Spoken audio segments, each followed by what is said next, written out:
So I was in the shower, I was cleaning my ass and making all sure all sparkly, spanky clean. I'm not the funny one, I'm the pretty one. Cock shots. I just checked myself out. Candles, music, wine, and then lube up and get on top. The glory hole's like like Dick Theater. I've imagined your family. Which means your pants had better come off. Mama needs playtime. I do. We're not sluts. We just love love.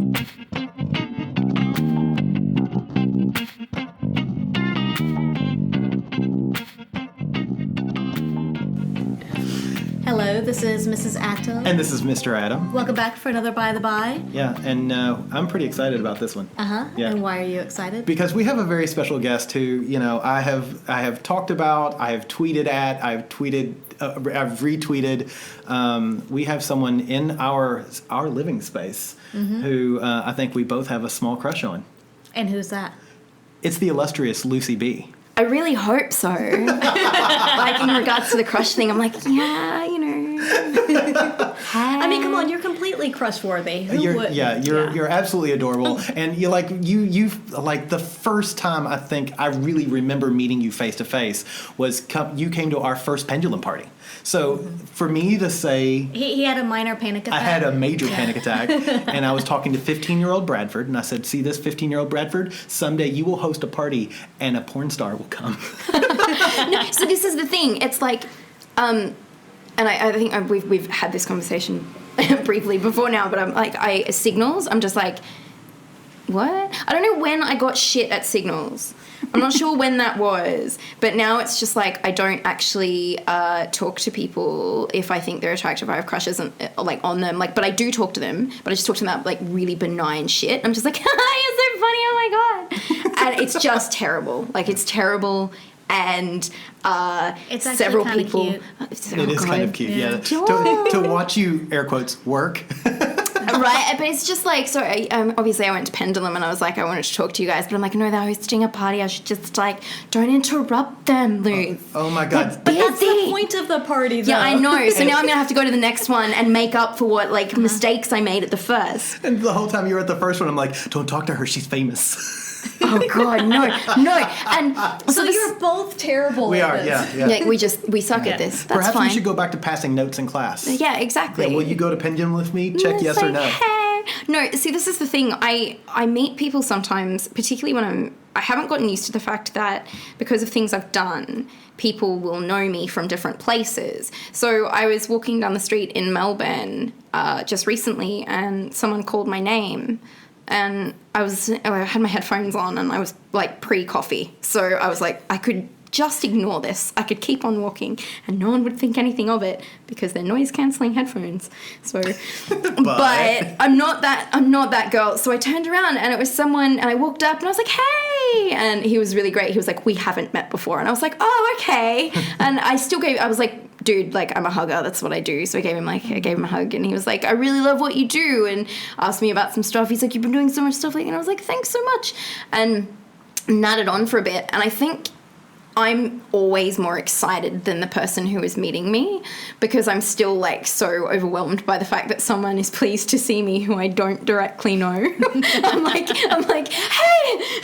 It happened at Lush once, and the girl was really cute, and she was like, serving me, and like I was buying like 8,000 bath bombs because that's what you do when you go to Lush, and she was like, I saw you on the ABC and it was really great, and I was like, oh really, thank you so much, oh my god, and it was just terrible. Like, it was absolutely like I lose the ability to speak like a normal person, and I bumble on and then leave the store being like, oh fuck, what were you doing? Adorably awkward. What? That's okay. Yeah, and this is the thing. I think sometimes people get the thing that, like, the geek thing or the nerd thing or the dork thing is like a gimmick, and I'm like, no, I am that socially fucked, I assure you. Hey, yeah, it's like, I mean, it's cool to be doing things that mean something to people, and it's cool to be someone that is at least saying stuff that people are really like getting in on and listening to. Like, that's really awesome. But it's like, rather than take that for granted, I'm like legitimately honored when people are like, I've read your stuff, or I've seen you on the internet, or I've done that. And even when it comes to porn, That being said, the exception is like dating websites when I'm like on a dating like Bumble or like Tinder and someone's like, I'm a fan of your work, and I'm like, you're not referring to the activism, are you? Cool. And some people manage to do it in a really unseedy way, and some people not so much. Because I love the porn and I love making the porn, and if someone says I really enjoyed the porn, like that's cool. But, like, some people just make it real gross. And you're just, like, going, oh, cool, thanks, I'm gonna go now. Yeah, and I mean, I'm starting to use these apps again, and I'm just like, oh, God, what am I, oh, no.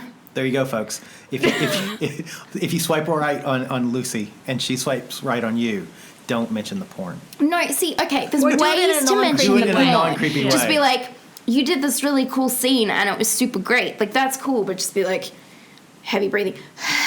I really like your work. Well, that's really hard to type, though, over Tinder. Do you know what? Some people manage. It's usually just like, yeah, you did the porn. I'm like, hey, well, you noticed that, did you?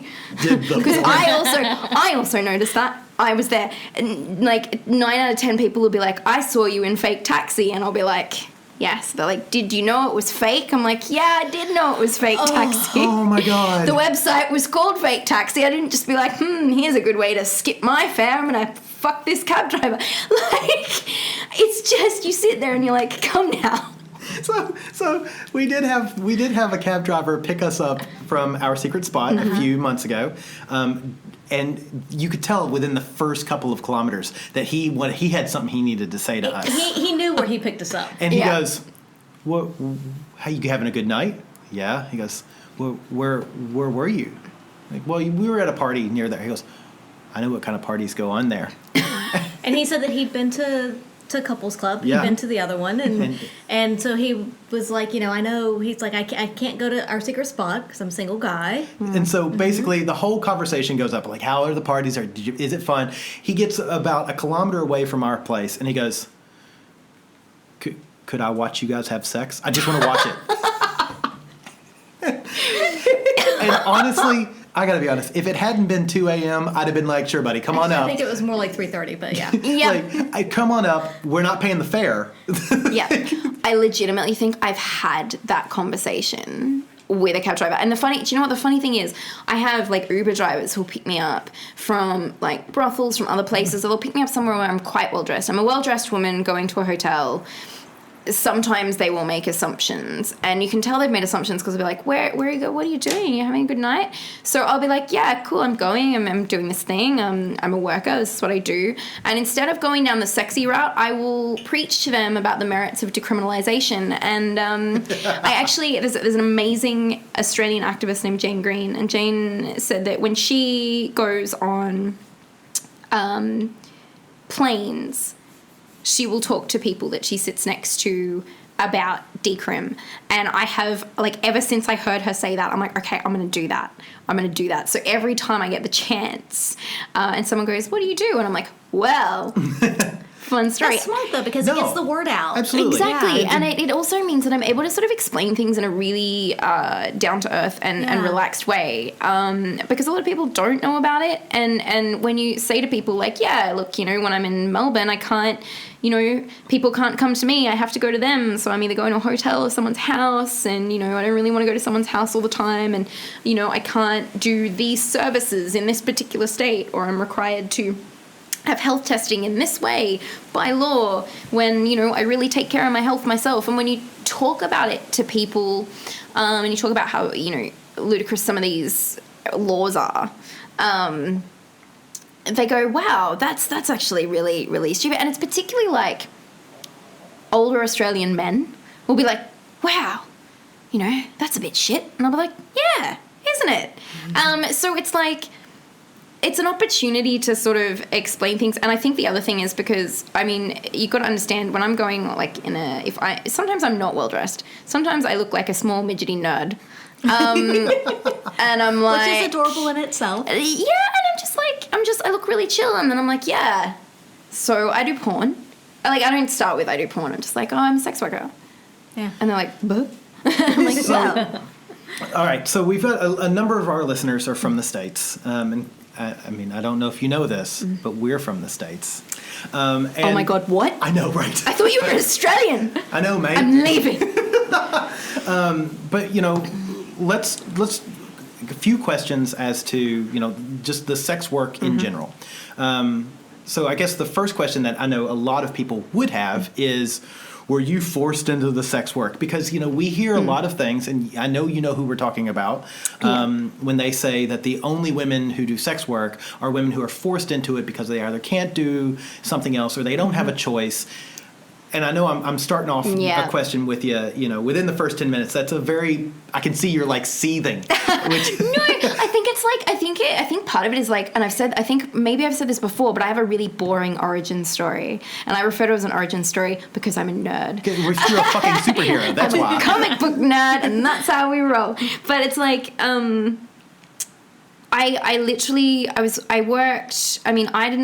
didn't finish school. I finished half of my HSC, which is the end of year exams here in Australia.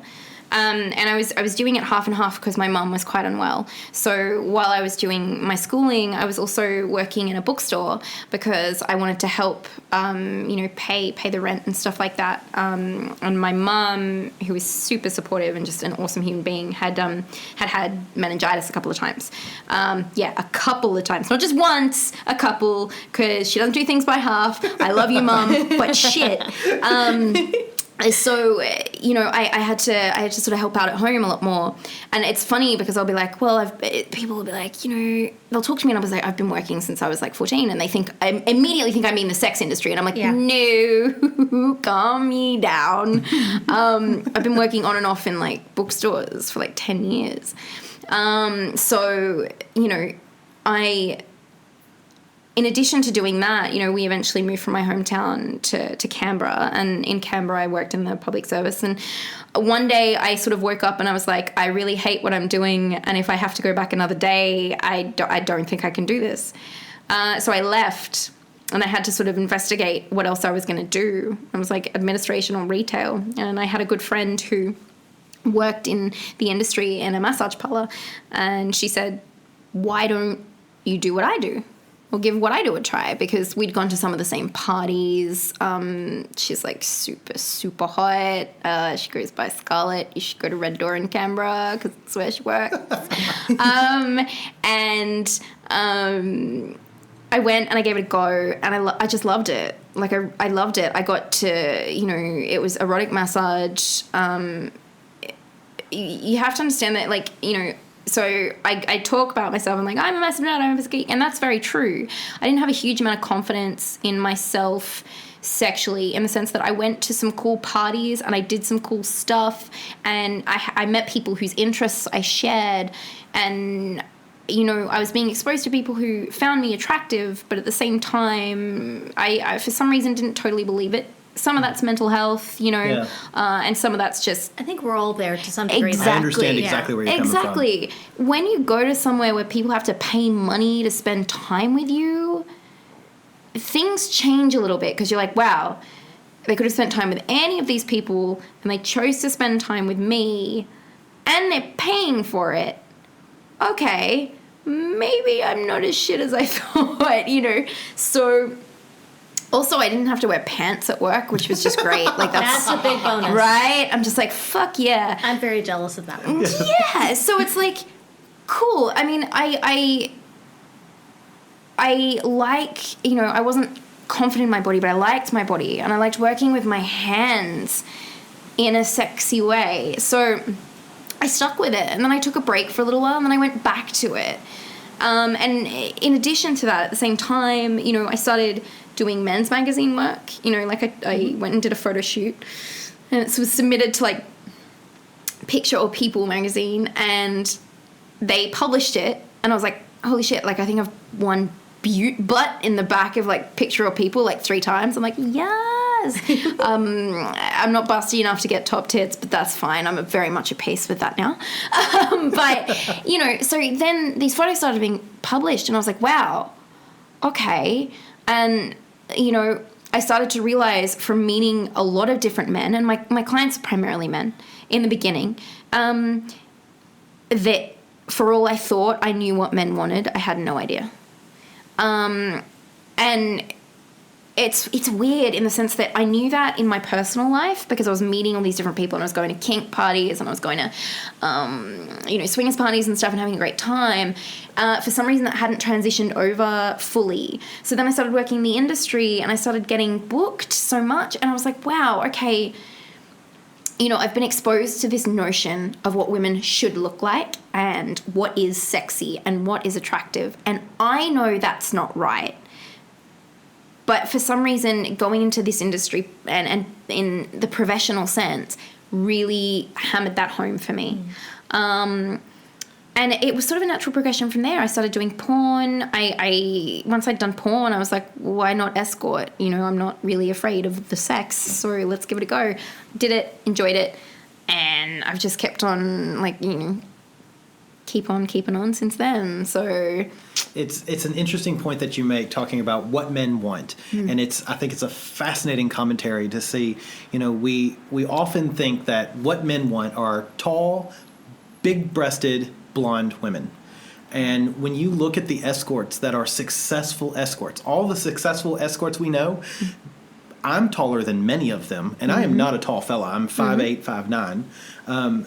Most of them are petite ladies with dark hair and big eyes. I think it's the eyes. I'm a firm believer that you can have, take all the tall, big-breasted blondes. What the body is. It doesn't matter. Yeah. If they have big eyes, sweet eyes, that's what men want. And I think the other thing about it was I realized that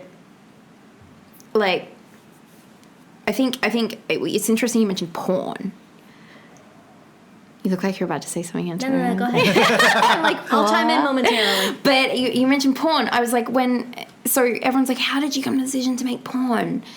Someone on Twitter, I know who on Twitter, it was Sam Rosie, who is an amazing Australian performer who's since left the industry and is now, a DJ and a business owner and is just an all-round amazing human being. Sent me a message saying, hey, babe, have you done any porn? And I literally said, not yet. That was the decision-making process. Yeah. Not yet. And that's great. Be open to everything and don't say no to anything. Exactly. Yeah. So I went and I did 2 scenes, which were boy-girl scenes and quite tame. And then they were like, do you want to come back and do 2 other scenes? One is this girl-boy scene, threesomes. And I was like, I like a threesome. That's cool. And they're like, yeah, the other one's a boy-girl and it's going to be quite hardcore and a bit, a bit rough. And I was like, yes. This is the thing. I mean, my personal interests. And I remember I actually hooked up with my co-performer. I was staying in a really nice hotel. I ended up hooking up with one of my co-performers in this really nice hotel. Sorry, Jamie. And we had this thing, and then we went back and shot some porn. And I was like, this is the greatest. I fucking love porn. So, and then I continued to get some work. And I remember being so shocked because, again, I'd watched porn.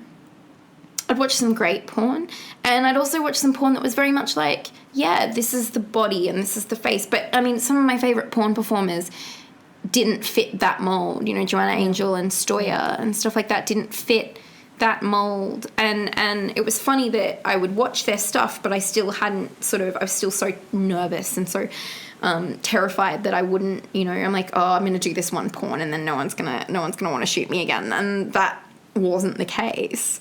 And it's definitely coloured, everything I've learned over that time has definitely influenced, the sort of porn that I want to shoot and the sort of porn I want to create. And I'm not shooting a lot at the moment because my focus is very much on creating my own stuff because I'm a massive pervert and I have a to-do list and it just seems easier for me to get through that myself, But I will say that as far as what you were saying, Bradford, about the escorts that are successful and even those that in porn that are successful, it's not necessarily like you said, the tall, blonde, big-boobed kind of ladies. It is someone who looks, I would say, a lot of the physical characteristics that you mentioned, but also who's looks real and approachable, and someone who is maybe just out of reach, but still maybe if you try really hard could be reachable. Yeah. I think that's a really good way to describe it. That's right. Someone who's just out of reach. Yeah, and I think it's funny we talk about the girl next door, and for a long time the girl next door was supposed to be like this one look, but now in reality it's like the girl next door could be anybody. Yeah. And I think one of the things about it is like, porn right now, I would say, is super performer driven. So I think one thing we're having to deal with tube sites, which are just shit because they steal a lot of content, and for as much as they say, you can put something on your content digitally so it won't get stolen, I'm like, that's not how it works, and that's not how it works. And for every time a scene is uploaded on those sites, you can't come up with a takedown notice fast enough. It's just going up at a huge because rate. then somebody's copying it and then they're going to put it up again. Correct. And for the record, we are talking about PornTube, RedTube, all those Pornhub, that shit. Again, that is content that is not owned by them. They are just a media conglomerate. And one of the other things I like to bring up is the fact that sometimes you see amateur porn on there, and maybe sometimes it's two people who got a little sexy, got a little hot, and wanted to upload like their home movies. But at the same time, sometimes it could be someone who doesn't know that that's uploaded. Revenge porn. And doesn't know that that's on the internet. Exactly. And we face another, like an entirely other set of issues there. And the other thing is, I can usually find if stuff of mine has been put online by searching several buzzwords or keywords. But there's every possibility that there's stuff out there. But the average person couldn't do that. Yeah. Exactly. Yeah. And the other thing is there's even stuff that I find has been put up of me that it's brought to my attention by punters, by people who consume the porn, because I wouldn't have even thought to search that way, you know what I mean? Yeah. So there's no guarantees. Yeah. But I think one of the benefits of right now is that it's incredibly performer driven. We create these spaces for ourselves online through Twitter and stuff like that, and people get to communicate with us and tell us what they like to see. You've got stuff like OnlyFans, which means we can let people into this sort of erotic part of our life. Look, I got changed into this cute outfit, or look, I'm in the shower, or look, I'm this, and it's very much about personality, and people have performers that they enjoy, so they go and they seek out that content where it is. Like one of my friends, Kim Combs, has an amazing website and creates amazing content, and it's very much driven by the fact that she has this amazing fan base who love to see what she's going to create and what she's doing next.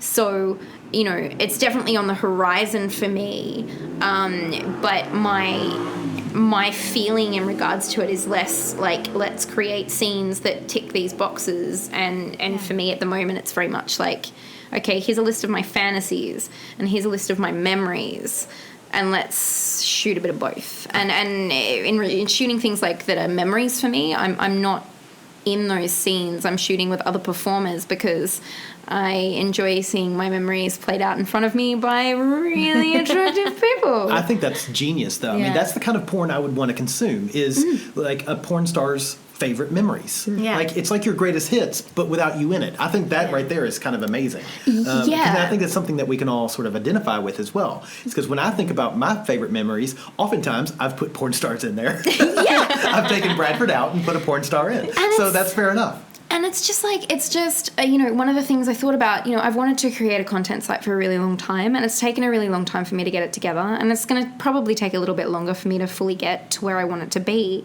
And that's purely because it's a labor of love for me entirely.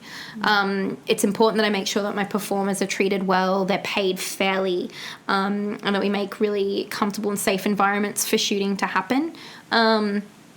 And as I've worked in this industry now, I know what worked for me and what didn't. So I'm more aware of what I want for the performers that I work with. But also it's finding the right performers. I want people who are able to really let go. And, it can be difficult to find that. I personally, there's an element of performance in pornography, obviously. I mean, there's times in scenes where I've had to make more noise than I would normally make. I'm more of a heavy breather than a screamer. It's just how I roll. But sometimes they need me to say things and make more noise so that the people who are interacting with it visually can understand. That being said, I don't set those kind of parameters for the performers that I want to work with, because I really want something that's super natural and super organic. And, sex can look so many different ways. And it could be really loud and really noisy and really crazy, or it could be really quiet. And it doesn't matter. So a lot of what we're doing with this is for every scene that we've got, we're also looking to create some more educational content to go with it, so that, with just enough to titillate, but not so much that we get kicked off YouTube, so that we can say, hey, what worked about this? What was great? What was hot? What wasn't? Oh God, we had to stop midway through and you had to move positions on that chair because fuck that chair.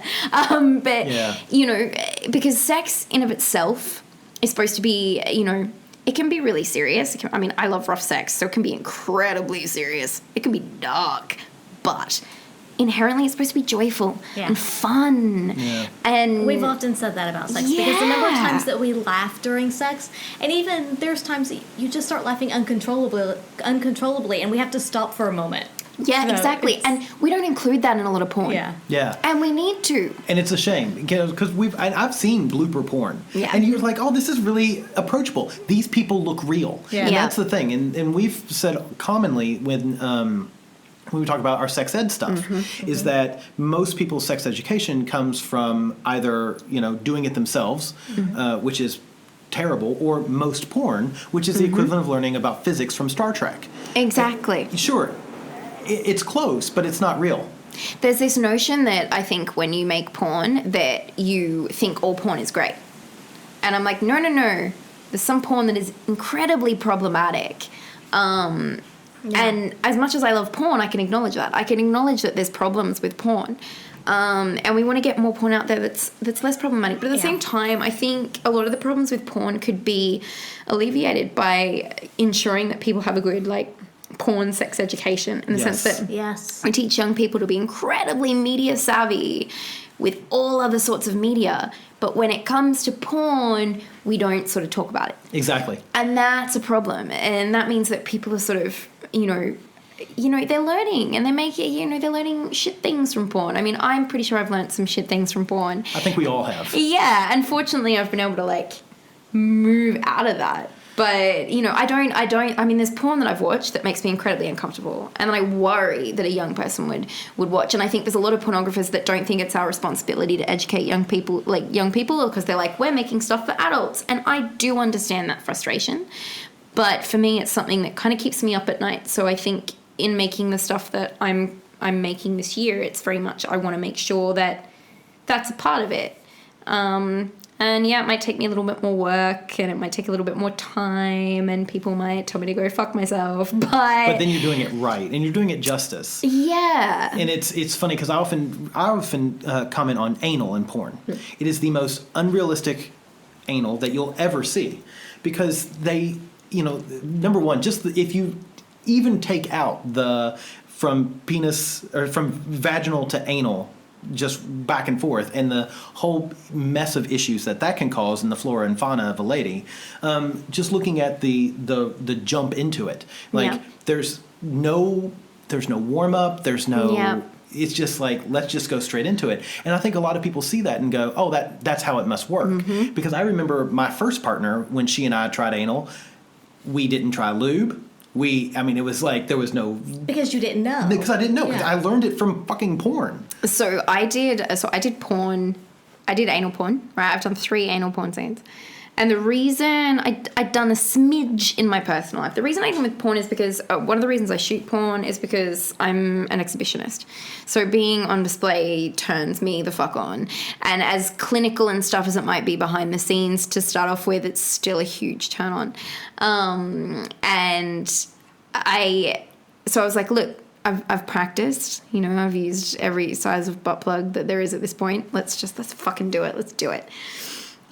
The first anal scene I ever shot with my friend Ryan was for Aussie Ass, and it was ridiculous because we had this food fight with a Black Forest cake beforehand, which unfortunately meant that when we did the anal, looked a bit sus. Oh. I remember that and just being like, oh God, what have we done? but at the same time, hot as hell. I remember it so clearly because I was like, I walked in. Some people are into that. Right? Yeah. So I was like, we ticked a lot of boxes that day. But I also remember like walking in and being like, oh God, the setup for that scene was so bad. It was like, Ryan, did you eat this cake? And he's like, no. And I was like, I don't know, it must have been the cake ghost or something. And then I just threw a bunch of cake at him. And then the next 5 minutes is just having and like, I love Ryan. Like, Ryan James is just an amazing human, an amazing performer. And we've had so much fun together because we've shot together so much. One of my favorite scenes I've ever shot was a scene called Tease for Bright Desire that actually got an honorable mention in the Cinekink Film Festival over in New York. And it's because it was the idea that a guy could like strip down and tease his girlfriend as opposed to the other way around. And it was in the sun in my old apartment, and it was so hot. Literally, it was so hot. Like the sun was shining in the window and we were sweating, but it was so organic because, you know, after getting a few oral shots, they just let us go.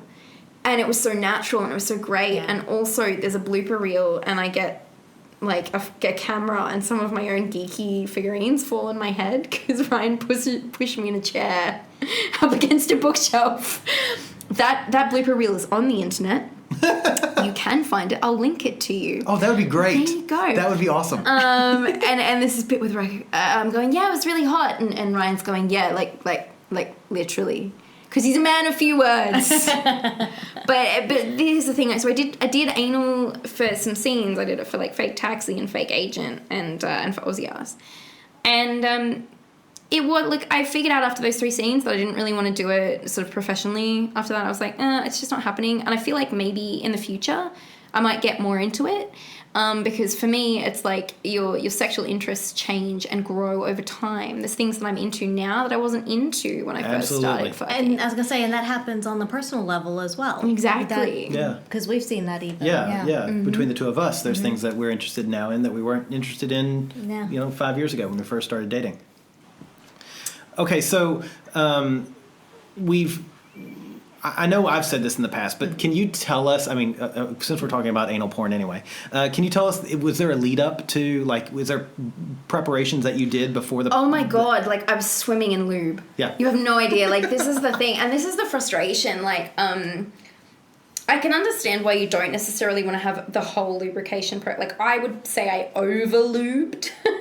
And some of that... I'm not sure that's possible when it comes to anal. Right? But it's like, there's some of that you want to happen in private, right? You Right. don't necessarily want to be on camera because there's no way to make it look, whatever. But I think we should have more... Like, I know for a fact in those scenes there wasn't like I'm going to put some lube on you. And it would have taken, like, nothing to have that in the scene, but oh yeah. And the thing is, I mean, previously my experience with anal had been on other people. Like, I'd done a lot of anal fisting because I have small hands, so that was fine. We're both wanting you to hold up a fist real quick. Yeah. Oh yeah, you're right. You Small hand. start with the ducky, and then you just work your way in. Right. So I was used to that, and I actually really enjoy that. Like, this is, like, do you know what? Some people look at you like, how could you even enjoy that? It's just, I'm like, because some people, like... Some people like giving other people pleasure. You pleasure. put your fist in their butt and they lose their mind, and you're like, this is the most incredibly hot thing I've seen in my I life. love fisting. Yeah, Right? you give people pleasure. Exactly. And I mean, that was...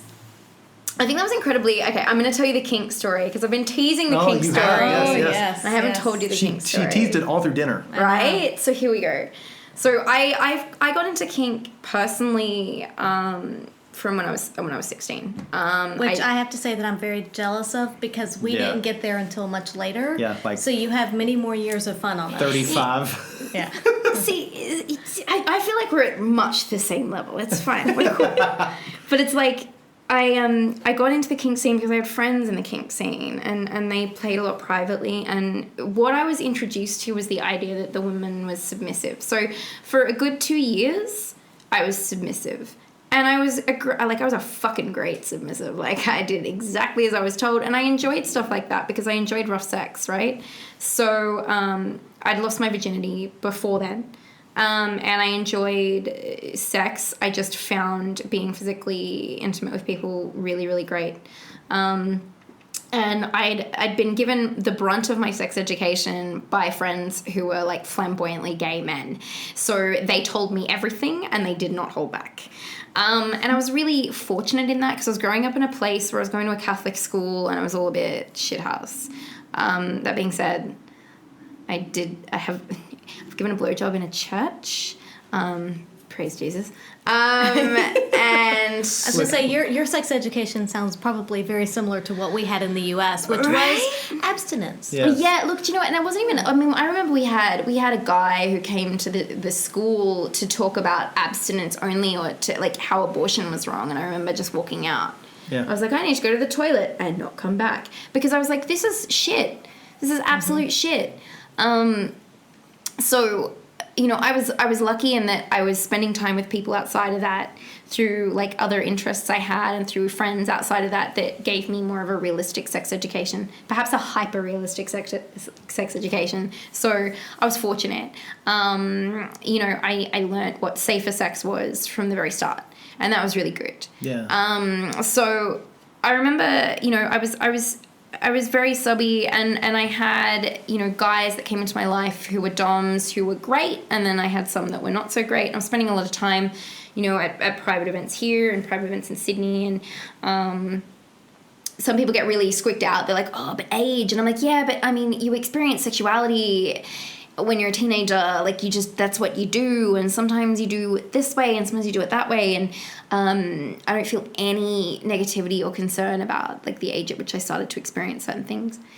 But my one of my best friends was gay, and he had a female dom. So he was gay, but he liked that he had this amazing, stunning, impeccably dressed dom who just belted the shit out of him. Anyway, he always said to me that he thought I was more dominant than I was submissive. Like, I could get everything right, and I think that was the thing for me. I liked getting things right. I liked being well-behaved. I liked doing the right thing. Because I was bookish, and that was my jam. So he took me one day to see her, and I remember she had this male submissive there at the time, and he was in a gimp mask, and he was shuffling along the floor on his hands and his knees, and he kept coming up, and I was wearing a really nice pair of brown leather boots that day, and he was shuffling around the floor, and he was quite, like, coming up, like, and I didn't think it was puppy play at the time. It was a little bit removed from that, but he was shuffling around, and she looked at me and she said, look, if he bothers you, she's like, just give him a nudge with your foot to the side. She's like, and he'll figure it out. She's like, as hard as you want. And I was like, I'm sitting there thinking I couldn't do that. Anyway, he came up so many times, and her and my friend were in this other room having a conversation about something. And he kept doing it, and he kept doing it, and then finally I just shoved him really hard with my boot, and I looked at him and I pointed him in the face and I said, no! And that was when my friend came out, and he was with his drum, and he looked at her and he said, I fucking told you. So then I started to learn from her everything I knew, and I had very specific interests. Like, my interests don't range outside of, like, I'm interested in what I'm interested in. I don't feel the need to go beyond that. Sometimes it comes into my professional life in the sense that I have clients who enjoy seeing me for specific things. I love impact play. I'm a sadist. So inflicting pain makes me happy, but only if the person I'm with is enjoying. Okay. I'll preface that. Sometimes they're not enjoying the pain, but they're at least down with the pain. So I enjoy that too. Yes. I'm not going to pretend like, I'm just like, only if they're enjoying it, because to be fair, sometimes if they're not enjoying it, that's great too. But at some level, even if they're not actively enjoying it, they're getting something out of it. Exactly, so, yeah. Exactly correct. So when it's consensual and it's by that makes me happy. But I love riding crops. I love floggers. I love paddles. These are my things. I never liked whips because my arms are short and I find it, like, hard to wrangle them. Yeah. You know, and pointy, sharp, anything, great. I don't like sounding because I'm not, I've tried it before and I wasn't very good at it. And my teacher tried to teach me about it and it just didn't stick. So I stick to what I know. And I love that and I enjoy that. And, it's not something I say I openly advertise either. I have certain clients who I've built a really good connection with and we're able to enjoy that together. I couldn't just take on anyone. Because it's about trust. Yeah, and it's because Yeah. I don't feel like I'm necessarily well trained enough to do that. People who are professional DOMs in the industry have learnt for a lot longer than I have, and are proficient in so many more things. And I like to stay in my lane, which is like these things and these things only with the people that I know. But at the same best. time, if you have that relationship with someone and they have the trust in you and you have that rapport and you know each other's boundaries to some degree, then that makes it very easy and very comfortable to do that with. Yes, and I also just really love submissive men. Like, don't get me wrong, submissive women are fantastic and they make slightly cuter noises when you hit them with things. But submissive men, whew, I make cute noise when I get hit. Heaven. Right? Yeah, you do. This is true. I'm not saying submissive men don't make cute noises. But also I think, I don't know, I think I have a penchant for the bratty sub, and women tend to be bratty subs way I more know, than men. right? I Like, can't oof. do the bratty thing. Yeah, He's had a bratty partner before, and it was actually one of the few times that you were dom. Yeah. I don't have patience for the bratty. Yeah. But my mom ran a daycare, so I know Yeah. how to take care of the brats. I think I've mastered this point where I can look at someone with a raised eyebrow and a face that turns a brat into a quivering ball of mush. Yeah. And it's taken me a long time, but it's like, I'm sorry, what did you say? And the important thing for me is like, don't yell. You don't need to yell. You just be like, I'm not angry. Just disappointed. Oh, you need that's to find worse. a way to deal with See, it. she has the like Southern Mama thing. Yeah, she does. Yeah. Bless your heart. Yeah. My honey, I'm not angry with you. You know, Mama's just disappointed, and Mama's gonna make you pay. Yeah, see, this is the thing, and I think part of that is because I think the worst thing my mother ever said to me was like, I'm not angry, I'm not. Yeah. And I say this, people are like, where do you think you got this like Dom part of you from? I'm like, my mum. My mum's not in the scene. My mum doesn't do anything like that. But I feel like if she did, she'd be really good at it. And she scares the shit out of me. I love you, Carrie. Please don't. No, my mum, she's just amazing. And I remember when I first got into kink and I was first doing kink professionally, she's like, you get it all from me, don't you? And I'm like, yes.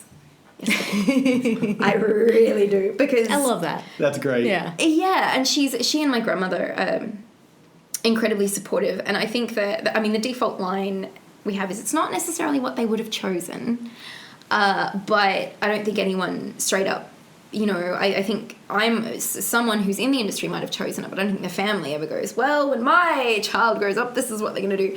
But my mum's been to see me speak a few times at a few different events, and she was very much like, this is where you need to be. And she also had the opportunity to meet a lot of workers who, their parents didn't talk to them anymore. And she was able to like dish out the hugs and be a mum. The supportive one. Yeah, and that meant so much to both of us. Yeah. It's so amazing to me how the life of a sex worker is so, and people are going to yell at me for saying this, but it's true. It's similar, family life, I should say, to a sex worker. It's similar to the family life of gay and lesbian, bisexual, transgendered people in the States, where they, it's very easy for the family to ignore them or pretend they suddenly don't exist, which is horrific and which will lead. So you brought up the activism. One of the reasons that I think Angela and I both admire you is how well-spoken and passionate you are about the protection of sex workers and their health and whatnot. Before we get into that and into their rights, but before we get into that, I know a question that I asked you because you were throwing around acronyms on Twitter. Yeah. This has probably been a year ago, and I was like, I'm sorry, Swerf and Turf sounds like the worst possible thing that you could order it's like the from worst a restaurant. pub meal Yeah. ever because they have the surf and turf at like what is it at pubs in Australia? It's like prawns and like a steak. And a shitty steak, Yeah. which I didn't realize how close it was to reality. But so Swerf, SWERF, sex work exclusionary radical feminist. And TERF. Trans exclusionary radical feminist. And like, I know this is going to sound terrible, but it's comforting to me that they overlap, because it means that you can just have at them for everything all at once. Because it's often that people who are basically, the implication is that their feminism is not intersectional. And if in my opinion, the only way we go forward as a movement is if it's intersexual. Or intersectional rather. So yeah, I joke, and I'm pretty sure plenty of people have made the joke. It's like the worst pub meal in the world. And I was like, I don't understand what she's talking about. So I private messaged you because I didn't want to come out like a complete idiot, but I'm very happy coming out as a complete idiot right now. So I guess I'm sure we both have a million questions. Do you? Well, you mentioned we were talking earlier about the sex workers' rights and things, and I know that there are some things on the table at the moment. Specifically in the U.S. In the U.S. particularly, so we're speaking to you, U.S. listeners. Pay attention. This affects all of you. Yeah. Okay, so we have SESTA and FOSTA, and effectively what they're being sort of pushed as by like mainstream celebrities like Amy Schumer and stuff like that is that they're going to stop trafficking. So they're going to enable people to like sue websites that may have willingly or knowingly promoted trafficking. So Backpage or even Twitter, it's supposed to be this really great thing, and it's going to enable them to sue them and all this other stuff. But at the end of the day, it's not really what it does. If you check out some people on Instagram that probably explain it way better than I am, because they're US sex workers and they have a better gleam on it. So Miss Andura, I'm probably getting the name wrong. Can you spell it? MSANDRRE. Okay. And she's putting out some like amazing information. But effectively what it's going to mean is like, if you're creating an environment where people can sue certain websites for promoting, sex trafficking, it could apply to any number of websites, and there's not a real sort of what I would call specific idea of what that means. So there's no delineation between these, not those. They're conflating if you look at the actual sort of bills themselves, they're conflating consensual sex work with trafficking. And basically that means that it could attack our ability to platform on things like Twitter. It could attack our ability to have advertising websites. And a lot of the networking we do is online. A lot of the networking we do to screen clients or just to talk to each other and mobilize is online. And it looks like a lot of that could be attacked, especially Backpage as well. And the problem I have is that this bill doesn't acknowledge the fact that Backpage has worked with law enforcement to try and help them weed out traffickers and stuff like that. So basically, if you're making it impossible, I think, for me personally, what it boils down to is they think that if they make it impossible for them to advertise, it'll all just go away. My concern personally, okay, you make it impossible for someone to make money off this person anymore. What do you think they're going to do? Just let them go? Yeah. I don't think that's the case at all. No. They're going to kill them. Yes, and let's be realistic. I always try to let's be realistic. Most of the U.S. revolves around church. Yeah, a very religious country. Yeah. No matter what you believe, the U.S. is a very religious country. This is the equivalent of deciding to go into church or being kidnapped and into a cult. Mm-hmm. Both of them are religious happenings, and it's just as likely. It's just as likely you're being trafficked as it is to be kidnapped and go to a cult. It is. I'm not saying we shouldn't try to stop this from happening, but you don't shut down all church or all churches because you're afraid of a very small percentage. And using that analogy, it can be hard to look at someone and know whether they are in a cult unwillingly or willingly going to a church. Yes. All you know is that they're there without doing a lot more research. Exactly. And what's frustrated me is they've made these attacks specifically on Backpage before. So MasterCard and Visa decided they wouldn't allow Backpage to use their services for adult industry ads.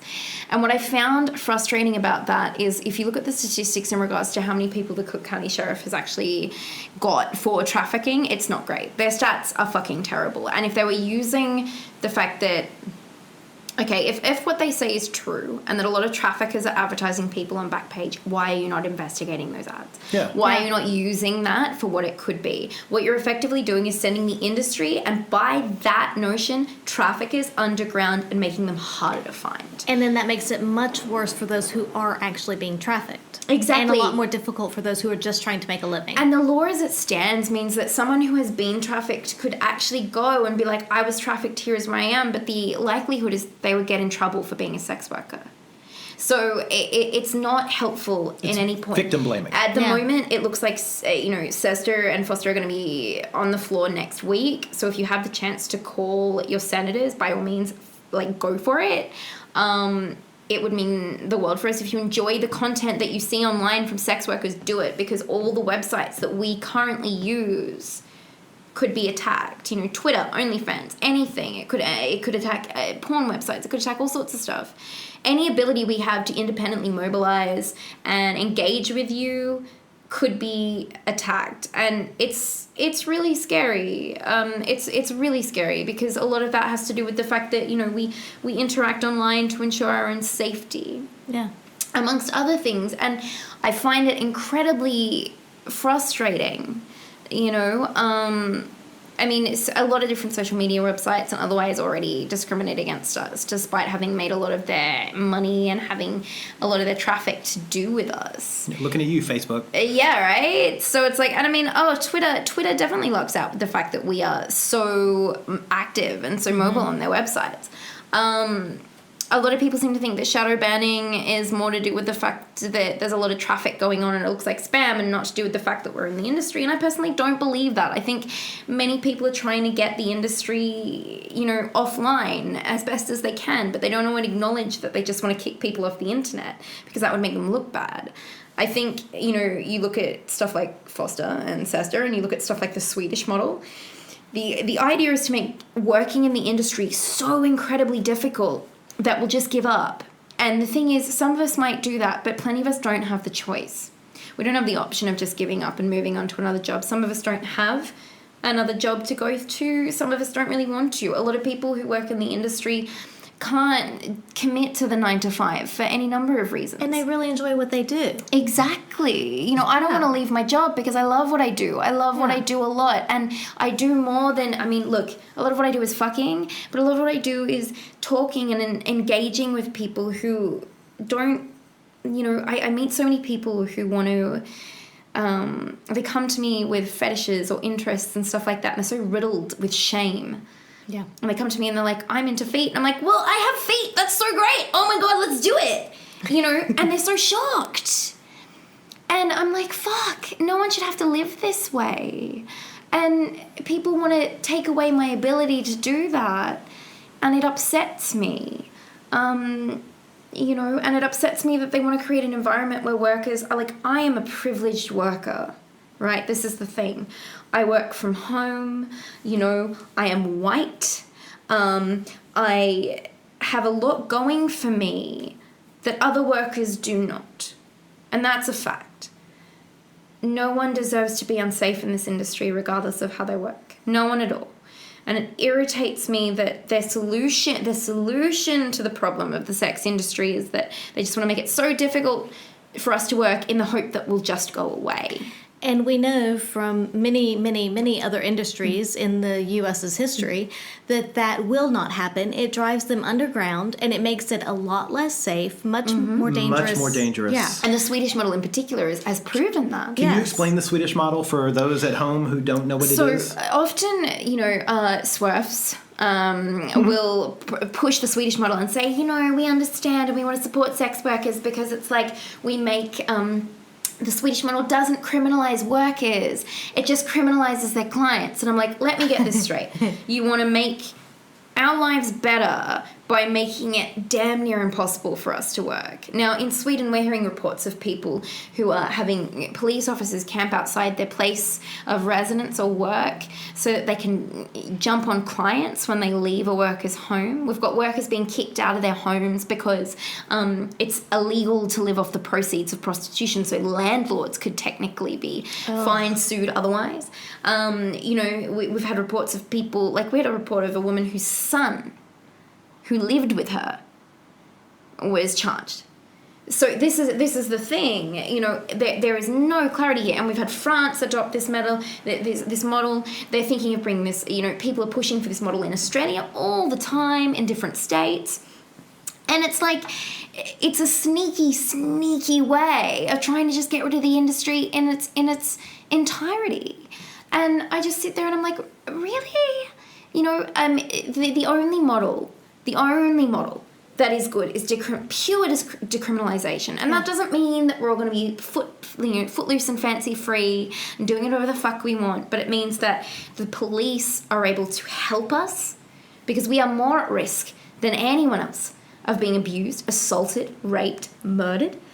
And the thing is, when the assaults and murders of our community aren't taken seriously, and someone goes out and they're on bail, like in Melbourne and Victoria, and has the opportunity to murder someone else, like as what happened with Jill Marr. Now, her husband came out when that first happened and said, hey, you know, if someone had taken the assaults of these sex workers more seriously, this guy wouldn't have been on bail and he wouldn't have killed my wife. But since then, he's hooked up with an abolitionist group in Ireland to promote the message that real men don't pay for sex. They don't buy people.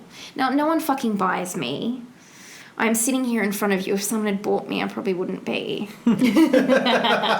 Right? You make a very good point. Correct. Yeah. So it's like, here's the thing.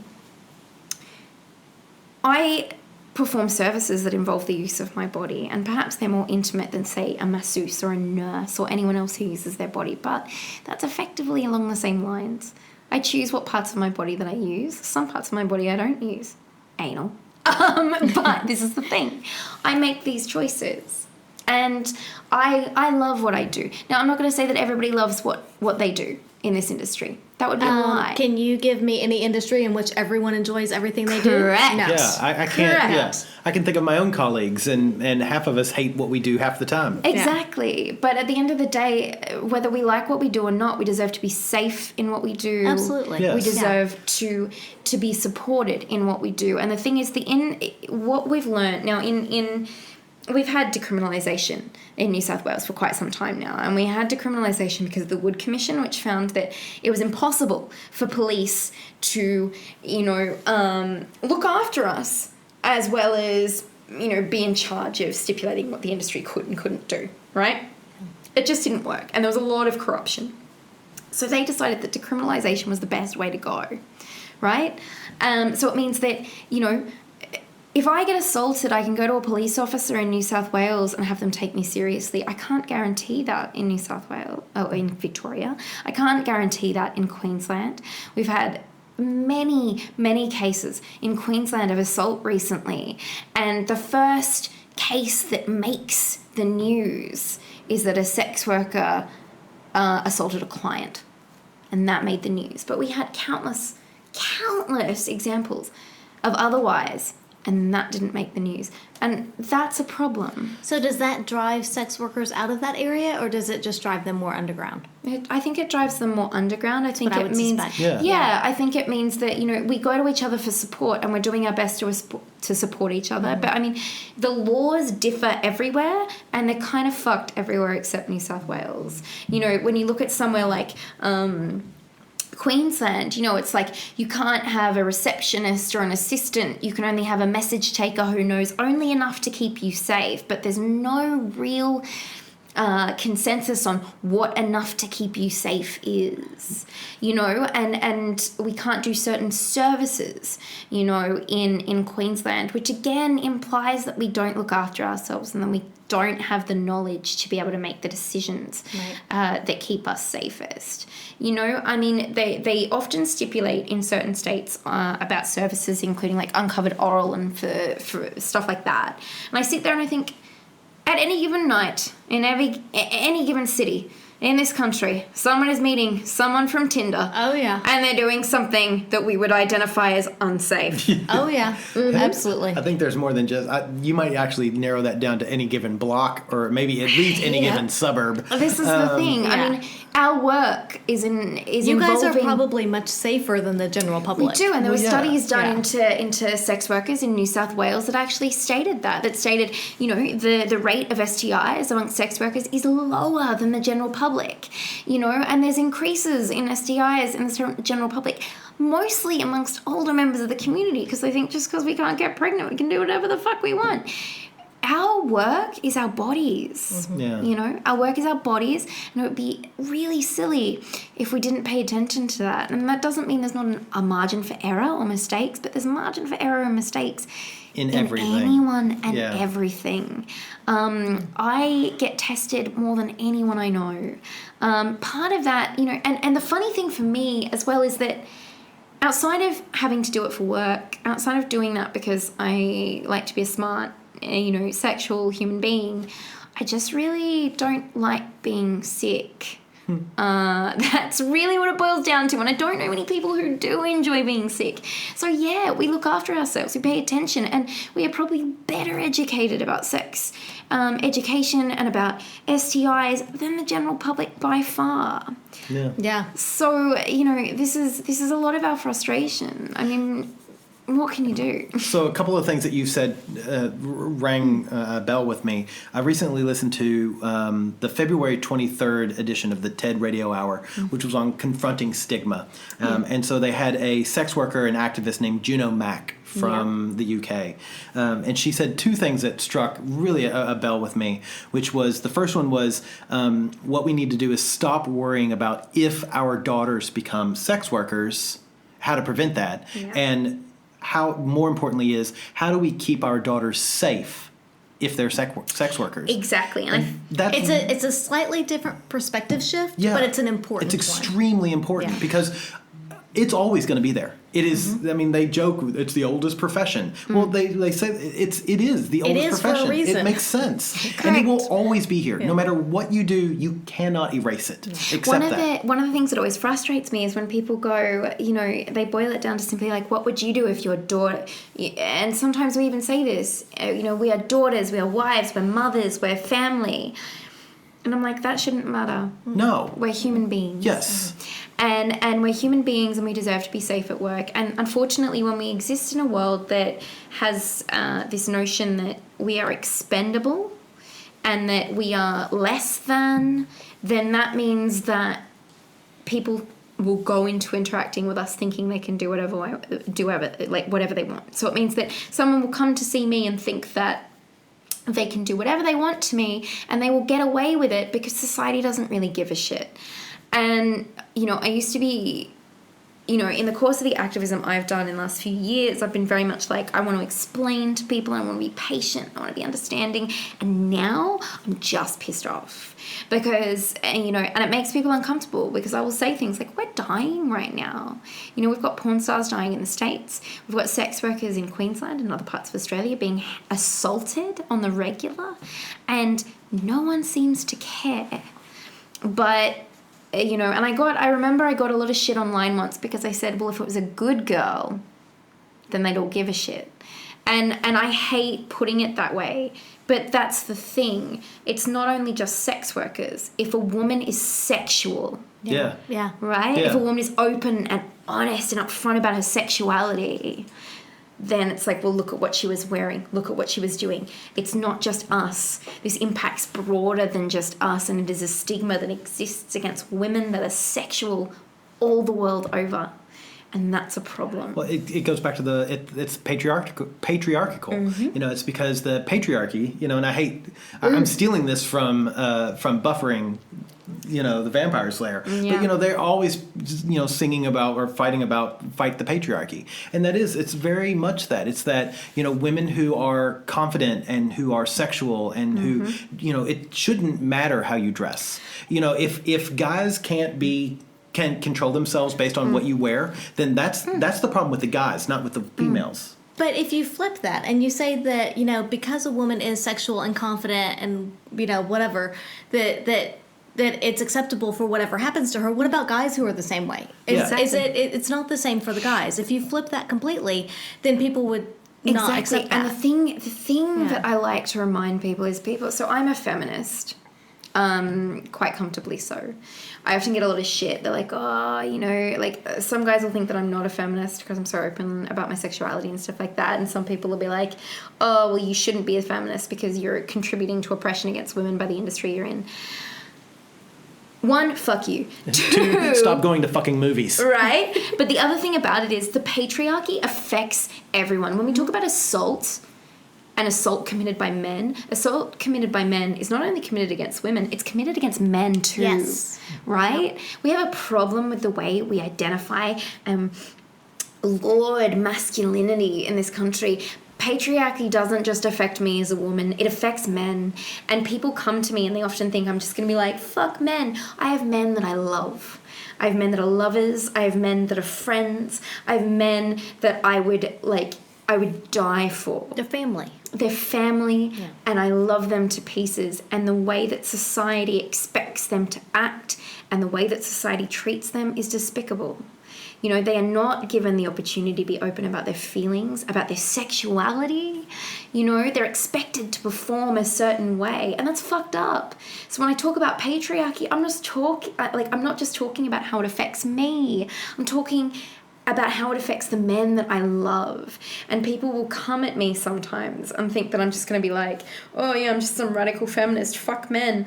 I love men. Men form a very great tapestry of my career and otherwise, you know, and I am my partner is a man, you know, so if I really hated men, we'd probably be in a really fucking awkward situation, wouldn't we? It wouldn't make much sense at all, but this is what people don't understand. And I honestly find it hilarious because I will go to events, I'll go to situations in which I'm asked to talk.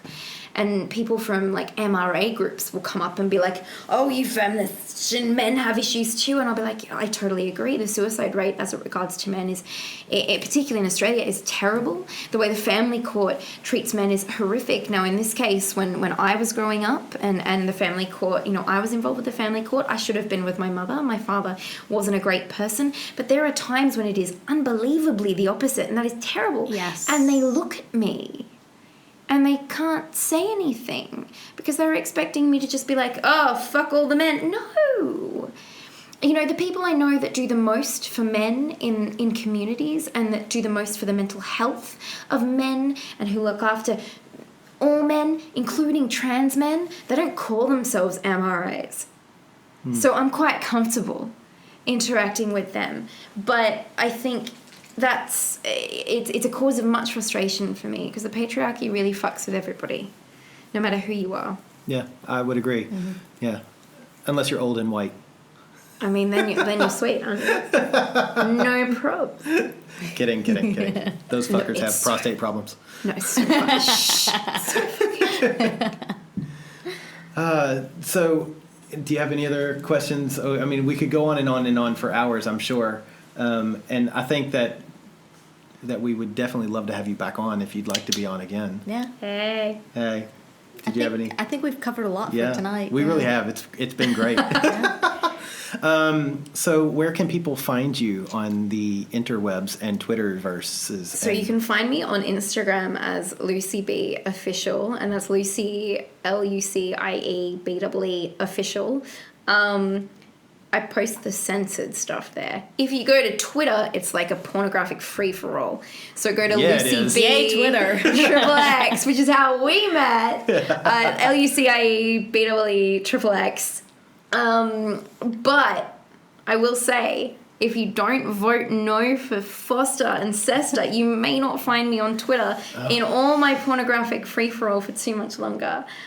Sad face. Please vote no. Call your senators. Do what you can. Every little bit counts, and we appreciate you and we appreciate what you do. If you find me on Twitter, I talk a lot about mental health and stuff like that, and openly about a lot of different things. And I think that's really important. So feel free to message me and talk to me about that stuff because I always have time for people, no matter what. That is absolutely true. Excellent. Thank you so much. It's been like exciting and honor and yay. You fed me. Thank Yeah. you for feeding me. Anytime. See, I know how to get to, you just open the kitchen and, people will come. So thank you guys very much for listening. We are By the By Podcast. You can find us on Twitter, Facebook, and Instagram at By the By Podcast. Email us your questions, comments, rude remarks. If you have a special question for Lucy for next time you come on, next time she comes on, and you're too shy to ask her yourself, Do it. you can email us. I want all the questions. bytheby@gmail.com. Or I'm sorry, I don't even know what our fucking address is. See, I'm all flustered now. theatomsoflove@gmail.com. That's our email address. And you want to say anything else? Website? You forgot the website. Yeah, the website. Yeah, www.bytheby.com.au. Yeah. Oh my God, go to the pendulum parties. They're hot as hell. Yes. Yeah, the next one is May 18th is the next pendulum party, so that's a good time for anyone who is bisexual, bi-curious, just wants to play a little more openly with their partner, kind of watch and see if you and your partner are into it or what's going on. That's a great night at Our Secret Spot here in Sydney. Yep, and then on May 25th yep. is it's not our first, it's No. Our Secret Spot's first femme party, ladies only. There will be no men in the building the entire night. I'll be at both. There you have it, folks, right here, Lucie Bee. Yeah, but it's going to be such a good night. Both of them, they're Yeah. different atmospheres, different crowds, but I so look forward to May. Will you Yeah. will you be there, Andrew? Yeah. At both of them? Oh, Okay, yeah. cool. I'll definitely be at both of them. Yeah, So good. May 18th and May 25th at Our Secret Spot. See you guys soon.